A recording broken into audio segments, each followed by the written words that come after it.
Hi folks, Pete here from Ashton's Cars. Today, showing you around a 2005 Toyota Landcruiser. This is the 3-litre diesel. It's the LC4 model, quite a high spec. These LC4s are an 8-seater, so quite an unusual car. Proper robust 4x4 as well. Very, very tough. They, in many ways, I regard these as probably one of the, well, probably the best 4x4 on the market. I know Land Rover like to think of themselves as the best 4x4, but many times in the past I've been proved right with Toyota's reliability. And there used to be a saying that if you wanted to go into the desert, you take a Land Rover, but if you want to come back out again, you take a Toyota Landcruiser. And the Toyota Landcruiser is absolutely famous for its robust nature, its strong diesel engines, and its no-nonsense sort of drivetrain. The car is a luxury car still. I mean, it does feel more like a Lexus when you're inside it. Proper leather interior on this particular car, being a high-spec LC4, but there's no mistaking that this is a car that means to do business. So I'm going to take you around it, show you a little bit about it. It is a car that we have previously sold, and it's come back in as a part exchange. So I know a little bit of the history of this particular car. It's got service history with it, and most importantly, in the last 12 months, it's had the all-important cambelt change carried out. Also, the car has got fully refurbished alloy wheels. You'll excuse the fact that we're in the middle of winter, there's a lot of salt on the road, so just driving it back from the car wash has meant I've got salt over it a little bit. But these wheels are absolutely perfect, they're like new. It is an area that sometimes becomes a bit of a flaw on these cars, as the wheels do deteriorate on them and they just look a bit shabby. So the previous owner had these ones fully refurbished when he had the car. So they look good. Tyres are good as well. The Maxxis AT, Maxxis Bravos, which are a good all-round tyre. They're an all-terrain tyre, so you won't get stuck in them. But they are quiet enough that you can cruise along at 70 in this car in relative silence. And that's the great thing. Like a Range Rover, the Landcruiser is designed to handle the tough stuff, but also be a nice, soothing, luxurious car when that's what you're looking for. It has got a 4-cylinder engine, this, whereas the Range Rovers tend to be 6 and 8 cylinders. So a little bit more gruff, a little bit more agricultural sounding at idle, but you soon forget that when you pull off in the car, and there's plenty of power there right the way through the rev range. This car's got a automatic gearbox, and it's got selectable high and low ratio gearing, so it's designed to be able to go anywhere vehicle. As you can see, 2005 this car was first registered, so it is now in its 18th year, and it's very good condition, almost flawless in its condition. The alloy wheels were the only thing that really let it down slightly when we first saw this car, and they've been refurbished. It's all original, it's not been messed around with, and just showing you around it I'll try and get in as close as I can.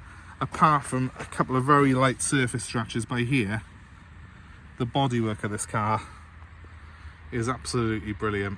Even on a dull day like today, you can hopefully see very few stone chips on the front. A very solid, clean example. We're going to provide a new MOT on this car on purchase for the new owner as well. So hopefully gives you a little bit of confidence. Now, one of the reasons that people tend to buy these cars is they have got 8 seats, as I touched on earlier. That's a massive thing for a lot of people, because very few cars are full 8-seaters, but the Landcruiser is. It's one of the bigger 4x4s that you can buy, and it's very accommodating inside. So obviously up front we've got 2 big leather chairs. They are heated, they have electric adjustment, and you know, this side of a Range Rover, this is one of the most luxurious 4x4s out there. It's not got the navigation or the touchscreen, because obviously this is a 2005 car, but it has got air conditioning, it has got those all important heated seats, and you've got diff locks and high and low ratio gearboxes, which are the most important bit of this car. It will not get stuck anywhere. It's a really tough, durable thing. And although it's luxurious, it has got a durability to it, and everything's quite easy to use, easy to fathom out, and we've got nice big thick rubber overmats on top of the original carpets, and they've kept those carpets very, very clean indeed. Now moving to the rear of the car, I've already folded the one seat forward, so obviously this is seat 3, 4 and 5 here in the middle. There is a pull down armrest in the middle as well for people. Obviously it's got a full electrics pack on it, as you would expect on a car of this sort of quality and size. But look, another big bench at the back. Not just 2 little token seats that you get in some cars. We have got a full bench seat again with another free seat belt. So again, we can get 8 people in this car. 2 in the front, 3 in the middle, 3 in the back. And that is what makes the Landcruiser one of the most desirable 4x4s out there, aside from the fact it's just an absolutely brilliant drive anyway. So if you've got the sort of the need for an 8-seat vehicle and you want something that's tough and will go off-road, you know, there's not that many options, and this is definitely one of the best ones. Fuel consumption, well, you can get 30 to the gallon out of it if you're on a run. Realistically, I was speaking to the previous owner who reckoned he was getting 22, 23 running around locally, and I can understand that. It is a heavy car, this. It will tow 3.5 ton, and this car has got the tow bar fitted, so that's obviously a massive bonus for you.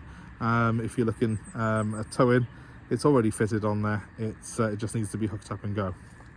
We have a nice side opening door here, which goes like so, which reveals at the moment a reasonable sized boot behind those seats, considering it's an 8-seater, but that obviously quickly expands into an absolutely huge capacity when those seats are folded away.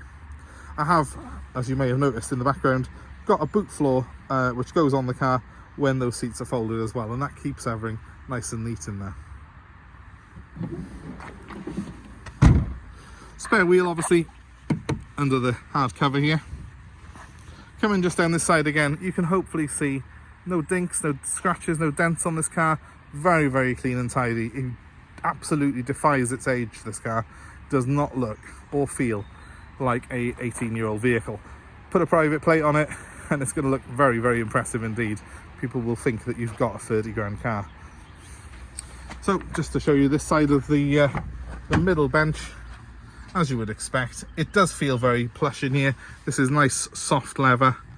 It does feel very Lexus-like. I think actually in some countries these are badged as a Lexus, and that's no surprising really, because it does feel like a total quality product in the back of here. And then the all-important cockpit. Nice driving position on this. I'm going to jump in behind the wheel in a second and start this one up for you, just so you can have a quick listen to it, and I'll show you how everything works inside it hopefully. So let's just do that.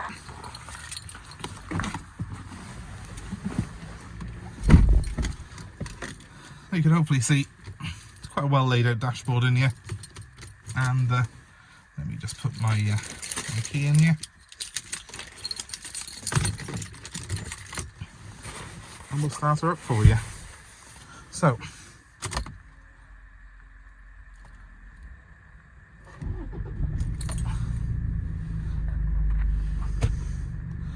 there you have it. The light that's flashing there is for my seatbelt. Obviously I haven't got it on at the moment because I'm on private land, and I've got heated seat switches down here in the cubby, climate control above it, which has got preset programs for the front demister and a reheated screen. The original CD stereo there, and this very, very bold and well laid out instrument binnacle. No fuss, tells you exactly what you need to know, and hopefully you can see on there it's only done 92,000 miles, this car. Just giving it a quick rev. Hopefully you can hear it's very, very smooth, this car is. There's no real rattles, squeaks, or I mean, I've just driven it 30-40 miles myself, and it's absolutely perfect. So just coming down here a moment, we have got a downhill descent control. We've got a lever here which turns us from high gear, which you use almost everywhere, to a low gear, which would be used for heavy off-road use. And then we've got a nice traditional automatic gearbox, which has got a nice reassuring change to it. takes up drive perfectly, it kicks down beautifully. I've been on the motorway in this car today, so I've gone up to 70 miles an hour in it, and there's no fuss, no rattles, no squeaks. It's a fantastic tool. It's as comfortable to drive on the motorway as a Range Rover, and it's as good off-road as a Land Rover Defender. But what you've also got in here is that robust nature and the knowledge that you're driving a Toyota, and that is why Toyota Land Cruisers have such a great following. So, diff lock in the centre as well there if you want to go serious off-roading. We've got a multitude of 12 volt sockets in this car, and we've got a big cubby store here, and we've even got a nice little sunroof there as well. So everything in here is electric. It is a proper luxury car. Being the LC4 model, you do get all the extra trimmings in it. So you have got things like air conditioning, heated seats, electric adjustment on the seats. Obviously lesser models of Land Cruiser are not going to have quite such a high spec. We have got things here like folding mirrors, which we can fold in like so.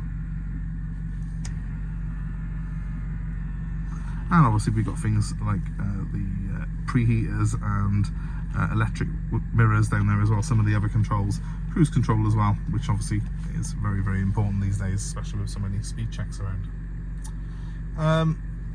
Not much more to tell you really about it, other than the fact that I love this car. I'm very, very confident in Land Cruisers. They've always been a car that's been very good to me, and Toyota as a brand.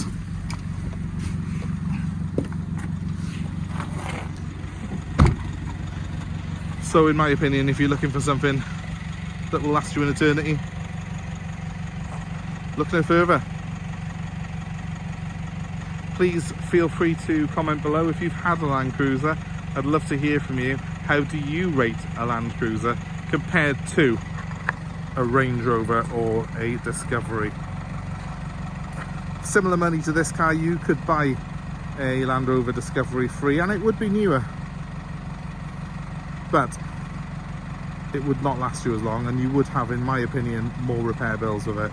This is just more robust, and because it's a little bit rarer, it actually in a way has aged very, very well. Put a private plate on this, I don't think you would ever think it was nearly 18 years old.